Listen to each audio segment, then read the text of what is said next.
శ్రీమాత్రే నమ. జయ గురు దత్తాత్రేయ నమ.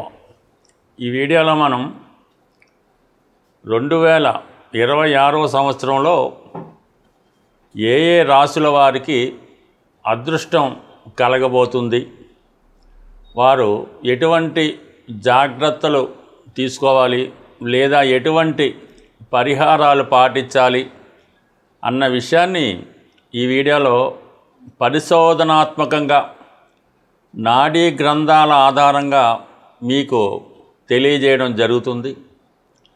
ఏదైనా రాశి చక్రంలో జాతకుడు యొక్క జన్మ రాశిని బట్టి 9 గ్రహాలు, అంటే చంద్రుడున్న రాశి మీది కాబట్టి మిగతా 8 గ్రహాలతో పాటు చంద్రుడు కూడా తన యొక్క సంచారంలో మీకు లాభాన్ని కానీ నష్టాన్ని కానీ కలగజేయడం జరుగుతూ ఉంటుంది.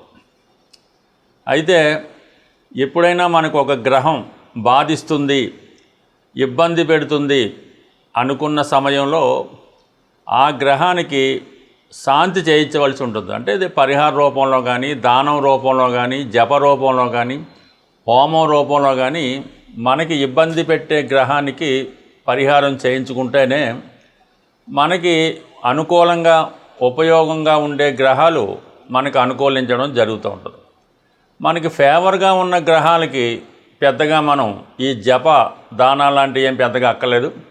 అయితే మనకి ఏ గ్రహం ఉపయోగపడుతుందో ఆ గ్రహం యొక్క అధిదేవత లేదంటే ఆ గ్రహానికి సంబంధించినటువంటి దేవతని ప్రసన్నం చేసుకోవడం వల్ల, ఆరాధన చేయడం వల్ల కంపల్సరీగా మనకి ఆ గ్రహం యాక్టివేట్ అయి శుభ ఫలితాలు ఇవ్వడం జరుగుతూ ఉంటుంది. అయితే జ్యోతిష శాస్త్ర ప్రకారం పెద్ద టెక్నిక్ ఏంటంటే, అసలు జాతకుడికి గోచారరీత్యా నడుస్తున్నప్పుడు ఏ గ్రహం ఉపయోగపడుతుంది, ఏ గ్రహం ఇబ్బంది పెడుతుంది అని తెలుసుకొని ఆ గ్రహానికి తగు విధంగా పరిహారాలు చేసుకుంటే కంపల్సరీగా మనకి ఆ గ్రహాల యొక్క ప్రభావం మన మీద పడి మనం పొందవలసినటువంటి శుభ ఫలితాలు పొందడం జరుగుతూ ఉంటుంది. అయితే ఏ గ్రహం కూడా, ప్రతి గ్రహం కూడా శుభ ఫలితం ఇవ్వగలదు, అలాగే చెడు ఫలితం, పాప ఫలితం కూడా ఇవ్వగలదు. ఏ స్థానంలో ఉన్నా ఎక్కడున్నా ఏదైనా ఒక గ్రహం ముందుగా చెడు ఫలితాన్ని ఇచ్చిన తర్వాతే శుభ ఫలితాలు ఇవ్వడం జరుగుతుంటుంది. కాబట్టి మనం ముందుగా గమనించి అది సమయానుకూలంగా గ్రహాల యొక్క దృష్టిని కూడా దృష్టిలో పెట్టుకొని ఏ గ్రహానికి శాంతి చేయించుకోవాలి, ఏ గ్రహం యొక్క దేవతను ఆరాధించాలన్న విషయాన్ని మనం ఈ వీడియోలో కేవలం రాశి చక్రంలో, అంటే మీ యొక్క జన్మరాశి ఆధారంగా తెలుసుకోవడం జరుగుతూ ఉంటుంది. మరింత లోతైన ఫలితాలు కావాలంటే మాత్రం లగ్నాన్ని బట్టి, జరుగుతున్న దశను లగ్నంగా తీసుకొని అనేక రకాలుగా మనం ఆలోచించవలసి ఉంటుంది. ఇప్పుడు కేవలం మనం చంద్రుడిని బేస్ చేసుకునే గ్రహాల యొక్క స్థితిగతులు, స్థానాలు తెలుసుకోవడం జరుగుతుంది. అలాగే ప్రతి గ్రహం కూడా వివాహ విషయంలో శుక్రుడిని, వ్యాపార విషయంలో బుధుడిని, ఆరోగ్య విషయంలో రవిని, ఇలాగ ప్రతి గ్రహాన్ని మనం ఆ గ్రహాల మీద గోచార సంచారాన్ని కూడా తెలుసుకొని చేయవలసి ఉంటుంది. బట్ ఏమైనా మనసే ప్రధానం కాబట్టి చంద్రుని ఆధారంగా తెలుసుకోవడం జరుగుతుంది. అందువల్ల ఏంటంటే ఈ వీడియోలో చెప్పిన విషయాన్ని కొంచెం జాగ్రత్తగా, లోతుగా అర్థం చేసుకొని తగు విధంగా మీరు దాన్ని పరిహారం చేయించుకుంటే కంప్లీట్గా మీకు మరింత మేలైన ఉత్తమ ఫలితాలు రావడం జరుగుతూ ఉంటుంది. కన్యా రాశి వారికి 2026వ సంవత్సరంలో అదృష్టం కలిగించే గ్రహాలేమి, దురదృష్టం కలిగించే గ్రహాలేంటి, మనకు అనుకూలంగా గ్రహం ఫలితం ఇవ్వాలంటే ఏ పరిహారం పాటించాలి అన్న విషయాన్ని ఈ వీడియోలో తెలుసుకుందాం. అంటే కన్యా రాశి వారు ప్రతి విషయాన్ని చాలా జాగ్రత్తగా అబ్జర్వ్ చేస్తూ ఉంటారు. ఉపయోగపడే విషయాన్ని వాళ్ళు ఉపయోగించుకొని మిగతా వాళ్ళకి కూడా ఉపయోగించే ప్రయత్నం చేస్తూ ఉంటారు. అంటే వీళ్ళ ఆలోచన ఎప్పుడు కూడా ఇతరులని బాగు చేయాలి, మనల్ని ఎవరైతే నమ్ముకున్నారో వాళ్ళని అభివృద్ధిలో తీసుకురావాలన్న ఉద్దేశంతో రావడం జరుగుతుంటుంది. అందుకని వీళ్ళు ఏ కార్యక్రమం తలపెట్టినా అది ఇతరుల కోసం ఉపయోగపడేలాగే కనబడుతూ ఉంటుంది. అంటే వాళ్ళ స్వార్థం కొంత తక్కువ ఉంటుందనే చెప్పచ్చు. అటువంటి కన్యా రాశి వారికి 2026వ సంవత్సరం ప్రారంభంలో బాగా ఉపయోగపడి అనుకూల స్థితిలో ఉన్నటువంటి గ్రహం రాహుగ్రహం ఒకటే. 6వ స్థానం అయినటువంటి విజయస్థానంలో మరి విజయాలకు కారణమైనటువంటి రాహు ఆ స్థానంలో ఉండడం వల్ల మీరు చేసే ఎంత పెద్ద ప్రయత్నమైనా అది మీకు అనుకూలంగా రావడం జరుగుతుంది. శత్రువులపై విజయాన్ని సాధిస్తారు. ఒక కొత్తగా ఇంటర్వ్యూకి వెళ్ళినా, ఒక పోటీలో పాల్గొన్నా, అది క్రీడా రంగంలో ఉన్న వాళ్ళకి బాగుంటుంది, వైద్య వృత్తిలో ఉన్న వాళ్ళకి బాగుంటుంది. అలాగే మీరు ఏదైనా ఎగ్జామ్స్కి సివిల్స్, ఐఏఎస్ లాంటి ఎగ్జామ్కి ప్రిపేర్ అవుతున్నా కూడా ఈ సంవత్సరంలో 2026 డిసెంబర్ 5 లోపల కంప్లీట్గా మీకు అటువంటి ఛాన్స్ కాంపిటేటివ్ ఎగ్జామ్స్ ద్వారా రావడం జరుగుతుంది. అది రైల్వేలో కూడా ఉపయోగపడుతుంది, సాఫ్ట్వేర్లో ఉపయోగపడుతుంది, అలాగే సినిమా పరిశ్రమలో కూడా ఉపయోగపడుతుంది. మీ ప్రయత్నం జాగ్రత్తగా చేసుకుంటే మంచిది. అయితే మీకు సప్తమంలో ఉన్నటువంటి శని రాశిని వీక్షించడం వలన ప్రయత్నం మొదలెడతారు తప్ప మధ్యలో ఆగిపోవడం, బద్దకించడం, తర్వాత చేద్దాం అనుకోవడం, ఎవడో ఎంతో కష్టపడ్డాడు వాడికే రాలేదు మనకేం వస్తుంది, ఇలాంటి సాకులు చెప్పి తప్పించుకోవడం జరుగుతూ ఉంటుంది. అయితే అందుకనే మీరు శని భగవానుని ప్రసన్నం చేసుకోవాలంటే మరి ప్రతినిత్యం శివుణ్ణి ఆరాధించవలసి ఉంటుంది. మరి శివుని పంచాక్షరి మంత్రాన్ని జపిస్తూ విభూతి ధరించవలసి ఉంటుంది. అంటే విభూతి ధరించామంటే ఆ నియమాలు కంప్లీట్గా సాత్వికమైనటువంటి జీవితాన్ని మీరు ఉండవలసి ఉంటుంది. అలాగే పూర్తిగా వెజిటేరియన్ మీల్సు, సాల్ట్ చాలా తగ్గించుకొని ఇవన్నీ చేసుకుంటే శని మీకు కంట్రోల్లోకి వస్తాడో ఆటోమేటిక్గా మీరు ఏదైతే డెస్టినేషన్ ఉందో, ఏదైతే మీరు సాధించాలనుకుంటున్నారో అది కంప్లీట్గా సాధిస్తారు. అంటే ఇక్కడ శనికి పరిహారం చేసుకోవాలి. రాహు అధిదేవత అయినటువంటి దుర్గా అమ్మవారిని పూజించుకోవడం, అంటే చండీ హోమం ద్వారా దుర్గా అమ్మవారిని పూజ చేసుకోవడం మంచిది. ఇక 12వ స్థానంలో కేతు, అది నిరాశపరుస్తూ ఉంటుందని పక్కన పెడదాం. అయితే గురుగ్రహం ప్రస్తుతం 10వ స్థానంలో మే 31 వరకు ఉంటాడు. కాబట్టి 31 అంటే జూన్ 1 పెట్టుకోండి. జూన్ 1వ తారీఖు నుంచి అక్టోబర్ 30 మధ్యలో గురువు 11వ స్థానంలో రాబోతున్నాడు.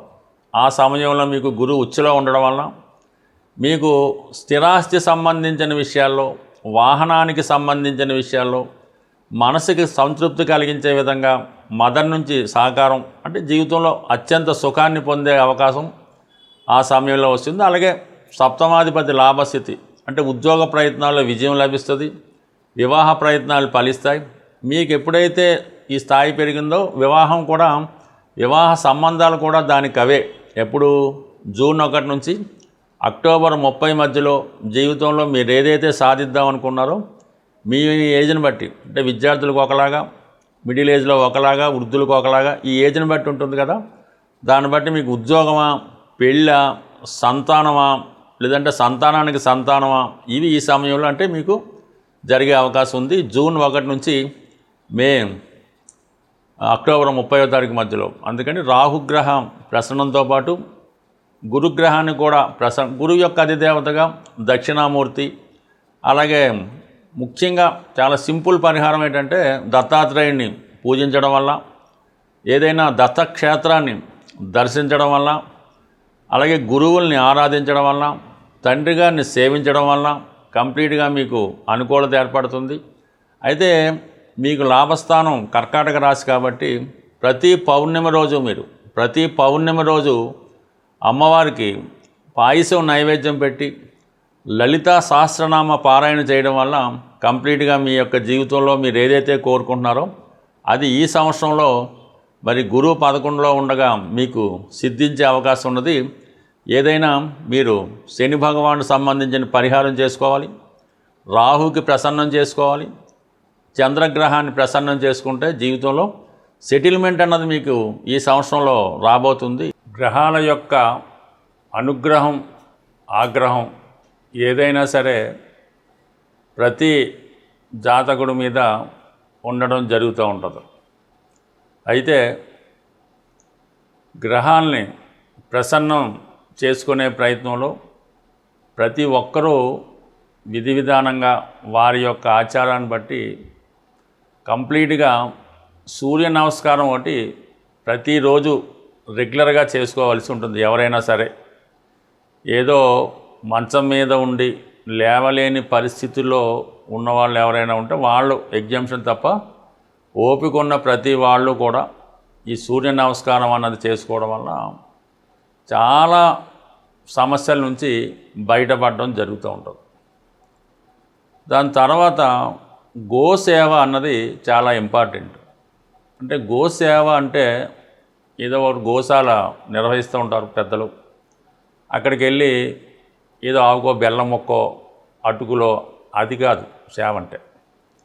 శుభ్రంగా అక్కడ ఉన్నటువంటి పరిసరాలు మన ఇల్లు ఎలాగైతే శుభ్రం చేసుకుంటామో గోవు యొక్క ఆ పరిసరాలు అన్నీ శుభ్రంగా నీట్గా పెట్టి గోవుకి ఏదన్నా చల్లని గాలి తగిలేలాగో ఈ దోమలు ఈగల నుంచి బాధపడకుండా వెరీ నీట్గా మనం ఎలాగైతే ఉంటామో ఆ గోవుకు కూడా అటువంటి సదుపాయం పెట్టిన తర్వాత దాని తర్వాత ఆవుకి ఇవ్వాల్సినటువంటి ఆహారం ఏమన్నా అది పరిశుద్ధమైనది అంటే ఏదైనా మిగిలిపోయిందో ఇంకోటో అలా కాకుండా శ్రద్ధగా మన పెద్దలకి పూర్వీకులకి దేవునికి ఏ విధంగా నైవేద్యం తయారు చేస్తామో ఆ విధంగా తయారు చేసి ఇది నానబెట్టాం మొలకలు ఏదన్నా సరే దాంట్లో ప్యూరిటీగా మీ అమ్మగారికి ఏ విధంగా పెడతారో ఆ విధంగా ఆ గోవుకి ఆహారం కూడా శుభ్రమైన ఒక ఇస్తిరాకులో చక్కగా పెట్టి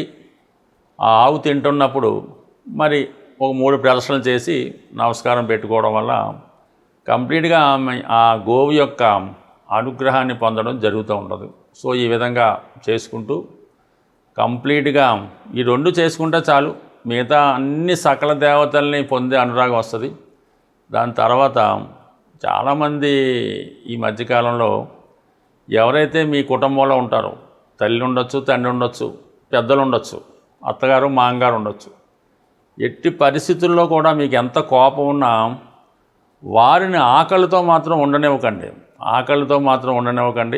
4 పూట్ల వారికి కనీసం ఈ బిస్కెట్లో ఏ ఆహారమో ఏదో పెట్టాలి తప్ప ఒకరి మీద ఒకరి కోపం చూపిస్తూ ఎక్కువగా ఈ మధ్యకాలంలో అత్తమామల్ని ద్వేషించడం, సరైనటువంటి ఆహారం పెట్టకపోవడం, అలాగే మీ పిల్లలకి వాళ్ళ మీద ద్వేషం పెంచే విధంగా మాటలు చెప్పడం, ఇవి మీ కుటుంబం యొక్క పతనానికి కారణమవుతుంటుంది. ఫ్యూచర్లో మీ పిల్లలు ఎందుకు పనికిరాని వాళ్ళుగా తయారవడానికి రావడం జరుగుతూ ఉంటుంది. అంటే ఇవన్నీ కొంతమందికి చాలా కొత్తగా అద్భుతంగా అనిపించవచ్చు, కానీ ప్రతినిత్యం ప్రతిరోజు ఎక్కడో అక్కడ ఇది జరుగుతుంది. వీటిని ముందు మీరు కట్టడి చేసుకోగలిగితే అంటే కొన్ని సందర్భాల్లో అది భర్తకు తెలియపోవచ్చు, కొన్ని సందర్భాల్లో భార్యకి తెలియపోవచ్చు. ఈ విధంగా మీ ఇంట్లో ఉన్నటువంటి మీ దేవతల్ని మీరు అశ్రద్ధ చేసినప్పుడు మీకు ఏ విధంగా అది ఐశ్వర్యం కలుగుతుంది, అదృష్టం కలుగుతుంది. ఈ చిన్న చిన్న నియమాల్ని మీరు పాటించండి, ధర్మాన్ని కాపాడండి. అయితే మీ తల్లిదండ్రులని అత్తమామలనే కాకుండా మీ చుట్టుపక్కల ఎవరన్నా అంటే మనకు సేవ చేస్తున్న వాళ్ళు, మన దగ్గర పనిచేస్తున్న వాళ్ళు, కనీసం ఇరుగు పొరుగు వాళ్ళు, పిల్లలు కానీ పెద్దవాళ్ళు కానీ ఆకలితో ఉంటే అది ఎవరికి కూడా రానించదు, దేశానికి కూడా అంత క్షేమం కాదు. సో ఈ చిన్న విషయాన్ని మీరు అర్థం చేసుకుంటే మీరు అదృష్టవంతులుగా మారడం, అన్నపూర్ణగా మారడం జరుగుతుంది. స్వస్తి.